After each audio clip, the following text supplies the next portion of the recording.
গুঁড়া দুধ দিয়ে মালাই চপ মিষ্টি।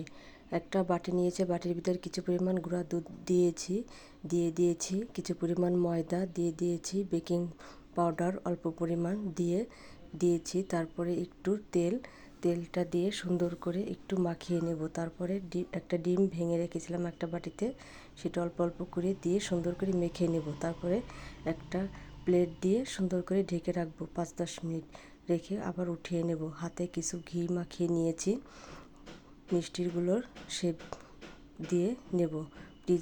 ফ্রিজে রেখে দেব। তারপরে একটা প্যানে বসিয়ে দিয়েছি চুলায়, 3 কাপ পরিমাণ দুধ দিয়েছি আর 1 কাপ পরিমাণ পানি দিয়েছি, কারণ দুধটা বেশি ঘন হওয়া যাবে না। কিছু পরিমাণ এলাচ এবং চিনিও দিয়েছি, দিয়ে সুন্দর করে একটু নেড়ে নিয়েছি। যখন দুধটা বলক এসে যাবে তখন চমচম মিষ্টিগুলো তার ভিতরে ছেড়ে দিতে হবে। ঠান্ডা দুধের ভিতরে ছেড়ে দেওয়া যাবে না। ঢেকে কিছুক্ষণ উঠলে ঢাকনটা একটু করে উঠিয়ে দিতে হবে, না হলে মিষ্টিগুলো হবে না, ফুলবে না। যখন একদম জাল হয়ে ঘন হয়ে আসবে দুধটা, তখন আমরা নামিয়ে নেব। নামিয়ে সারা রাত এভাবে ঢেকে রাখবো। ঢেকে রাখা মিষ্টিগুলো কিছু মাওয়া দিয়ে পরিবেশন করব। আমার ভিডিওটা যদি ভালো লাগে থাকে লাইক কমেন্ট শেয়ার করে পাশে থাকবেন।